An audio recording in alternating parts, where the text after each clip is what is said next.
하나님이 없는 세상이라는 제목으로 함께 하나님의 말씀 살펴보도록 하겠습니다. 우리가 인생을 살아가다 보면 세상에선 하나님이 없는 것과 같은 순간을 참 많이 경험합니다.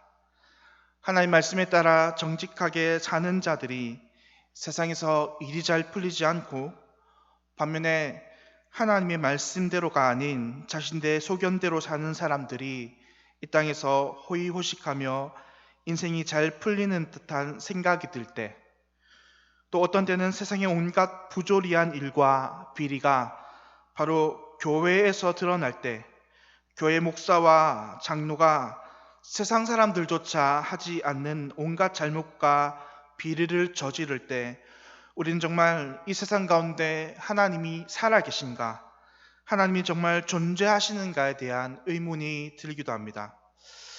그리고 그런 일들이 점점 많아지면 우리는 세상 속에서 하나님의 백성이란 정체성을 점점 드러내지 않고 숨기게 됩니다. 오늘 에스더서가 이야기하는 바가 바로 그러한 이야기입니다. 유다 백성들이 바벨론의 포로로 끌려간 지 이제 100년이 지난 시점에 페르시아 제국의 세상 한가운데서 일어난 일이 바로 오늘 이 에스더서의 이야기입니다. 이곳의 유대 백성들은 당연히 그들이 하나님의 백성임에도 불구하고 그들은 마치 하나님이 없는 것처럼 세상에서 철저하게 자신의 신분을 숨긴 채로 살아갑니다. 정말로 우리가 사는 이 세상 가운데에, 그리고 이 에스더서는 그러한 의문을 세상에 던지는 것입니다. 정말 하나님께서는 살아계시지 않는가? 정말 우리가 사는 이 세상 가운데 하나님은 정말로 보이지 않는가? 라는 질문입니다. 오늘 우리는 이 에스더의 말씀을 통해서 하나님이 세상에서 보이지 않는 것 같고 일하시지 않는 것 같은 그런 역사 가운데에 하나님 어떻게 일하시는지, 하나님 어떻게 역사하시는지를 살펴보도록 하겠습니다. 첫째, 이 에스더는 하나님이 없는 것과 같은 세상의 이야기입니다. 이 에스더의 배경은 페르시아의 중심부이자 수도인 이 수산의 수산궁에서 벌어지는 일입니다. 때는 이미 바벨론 1차 포로 귀환, 고레스 칙령이 있은 후 몇십 년이 지난 뒤였습니다. 그래서 믿음이 신실한 유다 백성들, 믿음이 좋은 유다 백성들은 이미 1차 포로 귀환 때 스룹바벨을 따라서 이 유다, 예루살렘 땅으로 돌아갔고, 이제 이 에스더는 그 남아있는 유다인들의 이야기인 것이죠. 그래서 따라서 상대적으로 아직도 이 수상궁에 남아있다는 것은, 바벨론 페르시아에 남아있다는 것은 그렇게 그들이 믿음이 강하지 않는 자들이라는 말입니다. 이 남은 자들은 지금까지 자신들이 그곳에서 쌓아놓은 기반을 다 버려두고 예루살렘으로 내려갈 용기가 없거나 믿음이 없었던 것입니다. 그래서 그들은 대부분 이곳 수산에서 아주 간신히 유대인이란 명맥만을 유지한 채로 살아가는 자들이었습니다. 그런데 그들의 이러한 모습들은 어떻게 보면 한편으로는 이해가 가는 부분입니다. 지금 그들이 사는 곳은 페르시아의 수산, 제국의 심장부, 이 제국의 수도라는 곳이었습니다. 그리고 그들은 이제 한낱 제국의 속국의 백성들에 불과했습니다. 포로로 끌려갔고 지금도 여전히 그들의 기반은 흔들린 채로 있었던 것입니다. 그래서 결국 그들은 끊임없이 하나님의 백성으로 정체성이 아닌 세상의 눈치를 보며 살아가야 하는 존재로서 남아 있었던 것입니다. 그래서 오늘 본문 등장하는 이 에스더와 모르드게 역시 마찬가지입니다. 우리가 많은 부분 에스더와 모르드게를 믿음의 영웅이라고 생각하지만 사실 이들이 처음부터 믿음의 영웅, 믿음이 뛰어났던 것은 아닙니다. 에스더 왕비가 처음에 이 왕비가 되어 왕궁으로 들어갈 때에 그녀는 자신이 유다인 것을 철저히 신분을 숨긴 채로 왕궁에 들어갑니다. 왜냐하면 그들이 살아가는 세상에 하나님이 아닌 다른 신들이 가득한 세상이고, 그녀 눈에 보기에는 마치 자신의 하나님은 속국의 하나님, 그러니까 다른 신에게 전쟁에 패해서 패배한 신것 같고, 페르시아의 신들은 마치 승리한 이 세상의 통치자와 같은 모습을 보였기 때문입니다. 또 그 중에 대다수는 이방인 신을 믿고 그들을 숭상하는 사람들이어서 이 에스더 주변에는 하나님을 믿는 사람이 별로 없어 보였습니다. 그래서 그녀는 하나님을 믿는다라고 이야기하면, 자신 유대인이다라고 이야기하면 왠지 불이익을 당하고 왠지 세상으로부터 따돌림 받을 것 같은 그런 마음이 들었던 것입니다. 그래서 에스더는 감히 왕에게 자신이 어느 나라의 신분이며 어느 족속인지를 처음부터 밝히지 않은 것입니다. 모르드게 역시 마찬가지입니다. 이 고레스의 포로귀환 칙령으로 인해서 이제 유대 백성들은 자유롭게 고국으로 돌아갈 수 있었지만, 그럼에도 불구하고 그는 여전히 페르시아에 남아서 이 페르시아의 관리가 됩니다. 그 역시 이 페르시아 제국과 동화되어서 사는 삶을 택했던 것입니다.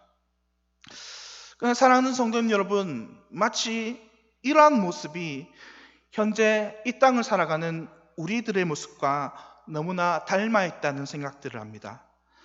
우리가 지금 사는 이 세상은 교회와는 완전히 다른 세상입니다. 세상에 나아가는 우리는 정신없이 하나님이 없는 문화, 하나님이 없는 환경 가운데에 내몰립니다. 그리고 오히려 하나님을 믿는다고 하면 세상으로부터 이상한 시선을 느끼고, 하나님을 믿는다면 내가 왠지 불이익을 당할 것 같은 생각이 듭니다. 그래서 세상에 살 때는 적당히 하나님을 믿고 적당히 하나님을 드러내지 않는 것이 더 좋다고 그리스도인들은 생각합니다. 실제로 얼마나 많은 요즘 그리스도인들이 주변에 자신이 하나님의 백성임을 드러내지 않고 살아가고 있습니다. 마치 지금 에스더서에 나오는 페르시아에 살던 유대인들처럼 말입니다. 그런데 이런 모습은 사실 하나님보다 세상을 더 의지하는 모습이었습니다. 이들은 하나님보다 세상의 눈치를 보고 하나님의 기준보다는 세상의 기준에 더 맞추어 사는 자들이었습니다.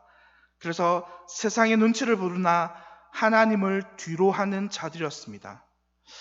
왕비 에스더가 자신이 유대인이라는 사실을 숨긴 이유도 역시 그녀가 하나님의 눈치보다는 세상의 눈치, 페르시아의 왕의 눈치를 더 많이 의식했기 때문입니다.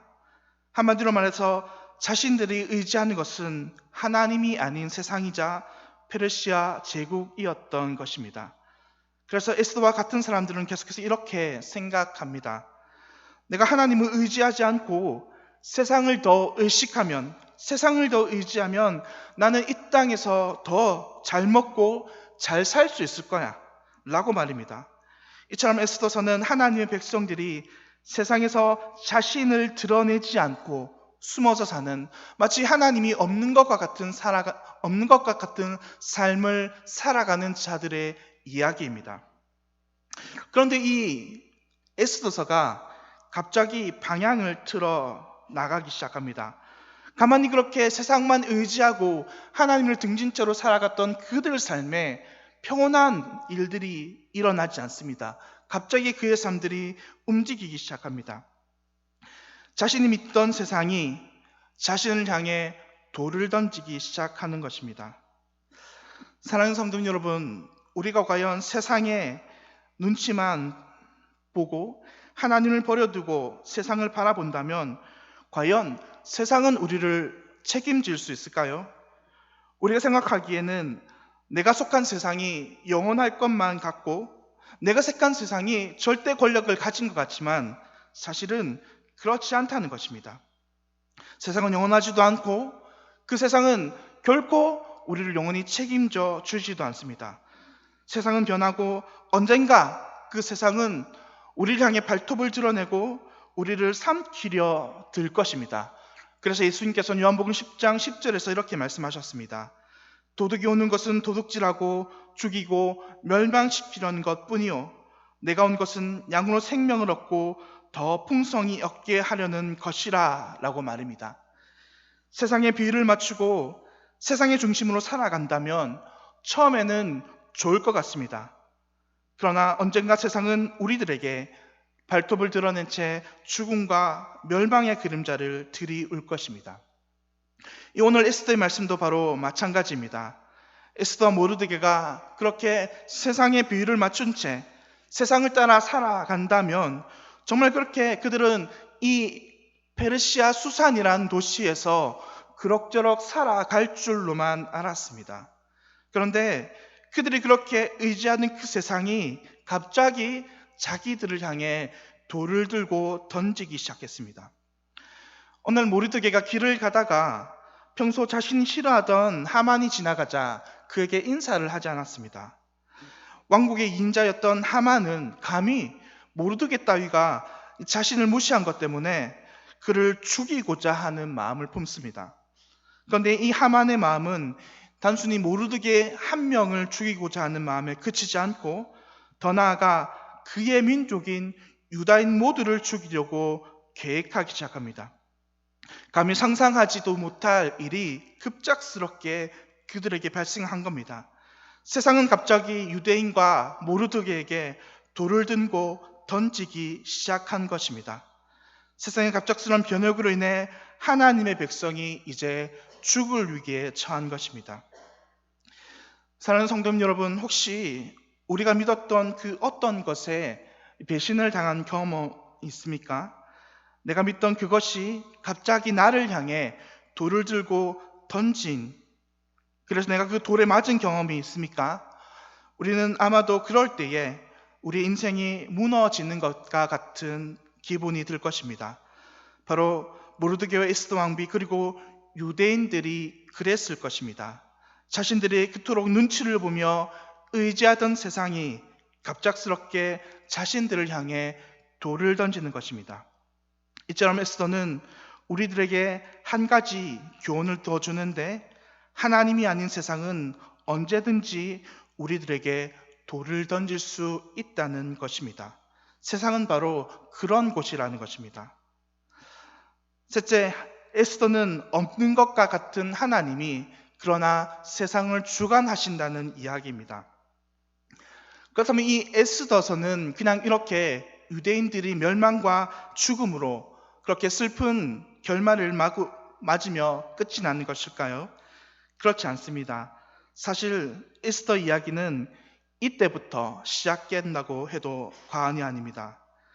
하나님의 일은 언제나 그렇듯 우리가 너무나 정신이 없을 때에, 우리가 이제 막다른 골목에 놓여서 더 이상 우리가 세상을 의지할 수 없을 때에 일어나기 시작합니다.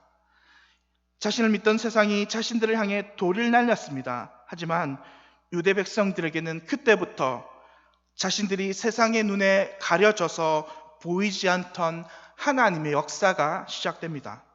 첫 번째 하나님의 역사는 아하수에로 왕, 바로 페르시아의 왕이 그의 마음을 돌리는 것입니다.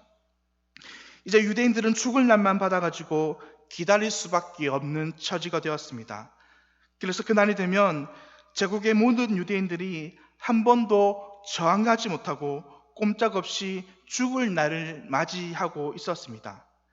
다급해진 모르드게는 왕비 에스더를 찾아가서 아하수의 왕에게 다급히 이 사실을 알려달라고 구합니다. 하지만 아무리 왕비라 할지라도 먼저 왕에게 함부로 다가갈 수 없었습니다. 심한 경우 이 왕비조차 그의 목숨을 내어놓을 수도 있었던 것입니다. 하지만 하나님의 역사는 아하수에로 왕으로 말미암아 왕비를 너무 사랑스러운 눈으로 바라보게 하였습니다. 결코 왕비의 모든 청을 들어줄 수밖에 없었던 것입니다. 그들의 눈에 드디어 잠잠하게 보였던 하나님의 역사가 이렇게 시작되고 있었던 것입니다. 두 번째로 나타나는 하나님의 역사는 이 유다의 대적들이 제거되기 시작하는 것입니다. 더 나아가 극적인 일이 더욱더 전개되기 시작했습니다. 갑작스럽게 왕비의 연회에 참석해서 초대를 받아서 참석하게 된 이 하만이 그만 왕의 누명을 쓰고 죽게 된 것입니다. 바로 왕이 없는 틈을 타서 왕비를 겁탈하려 했다는 이유 때문입니다. 아침까지만 해도 하만은 자신이 어떻게 왕국에서 왕에게 높임을 받을까 상상하며 왕궁으로 들어갔습니다. 하지만 저녁에는 싸늘한 시체가 되어서 자신의 집에 걸리게 되었습니다. 그리고 그날 모르드게를 죽여 자신의 집에 매달려 있던 그 나무 위에 자신이 죽으며 달리는 신세가 되었습니다. 하나님께서 역사하시는 세 번째 것은 하나님이 그들의 백성 유다를 구원해 주시는 것으로 드러나게 됩니다. 갑작스럽게 왕이 모르드게를 지난날 공을 칭찬하며 귀하게 사용하기 시작합니다. 그리고 이 모르드게를 하만의 자리에 앉혀 놓습니다. 왕은 모르드게 조언에 따라 온 나라에 새로운 공포를 내려서 유다 백성들이 죽음에서 구원을 받게 하기 이릅니다. 성경은 이처럼 모든 것이 하나님의 역사 가운데 일어난다고 이야기합니다. 모든 것이 하나님의 계획과 섭리와 인도라고 이야기합니다. 우리는 우리가 사는 세상을 살다 보면 이 세상은 전혀 하나님이 계신 것과 같지 않다는 생각이 들 때 있습니다. 그래서 우리는 하나님의 존재를 까먹을 정도로 내가 세상에서 하나님을 찾을 수 없을 때가 있습니다. 내가 사는 그 세상 어디에서도, 내가 만나는 친구들 중에서도, 내가 보는 드라마와 음악이나 아니면 그 영화 속에서 우리는 그 어떤 하나님의 흔적도 볼 수 없는 것 같습니다. 하지만 오늘 이 에스더서가 말하는 바는 무엇이냐면, 하나님이 그렇게 우리의 눈에 보이지 않고 우리 귀에 들리지 않는다 할지라도 하나님은 반드시 이 세상을 역사하고 주관하신다는 것입니다. 그것이 바로 이 에스더서가 말하는 이 본문의 주제입니다. 에스더서에는 하나님의 하자조차 등장하지 않습니다. 성경 에스더서는 하나님이라는 글자조차 등장하지 않고 그에 관련된 단어 기도나 예배나 찬송 이런 모두가 1절 한 번도 등장하지 않습니다. 하지만 성경은 에스더서가 하나님이란 말이 한 번도 등장하지 않는다고 해서 에스더서가 하나님의 말씀이 아니라고 하지 않습니다. 왜 그렇습니까? 바로 이 에스더서가 그것을 주제로 이야기하는 것입니다. 마치 이 에스더가 사는 이 세상처럼 에스더가 하나님이란 말을 한 번도 등장하지는 않지만 이 하나님의 에스더서가 하나님의 말씀인 성경인 것처럼 우리가 사는 세상에서 하나님이 한 번도 보이지 않고 하나님이 안 계신 것 같은 이 세상에서도 하나님은 살아계시고 하나님은 당신의 백성들을 이끌고 인도한다는 사실입니다. 그리고 그것이 우리의 삶 속에서도 마찬가지라는 것입니다. 하나님의 하자가 내 삶 가운데에 등장하지 않을 수도 있습니다. 그러나 하나님 여전히 우리를 바라보고 계십니다. 하나님이 그 어떤 그림자가, 모습이 우리의 눈에 비록 보이지 않을지라도 하나님은 세상을 주관하고 역사하시는 분입니다. 그리고 하나님께서는 이 오늘 말씀을 통해서 그러한 하나님을 기억하라고 말씀하십니다.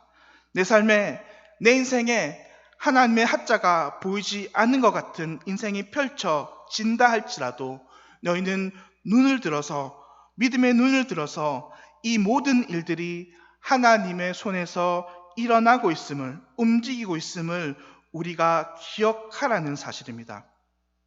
사랑하는 성도님 여러분, 오늘 하루를 어떻게 사셨습니까? 우리가 하나님과 함께 동행하며 살았습니까? 아니면 하나님의 백성으로 참 이 세상을 살기 힘들다고 생각하며 오늘 하루를 보내셨습니까? 바라기는 우리 모두가 날마다 이 에스더의 말씀을 떠오르는 백성들이 되기를 바랍니다. 하나님이 안 계신 것 같은 세상일지라도 여전히 하나님은 역사한다는 사실을 우리는 믿음으로 바라보아야 합니다.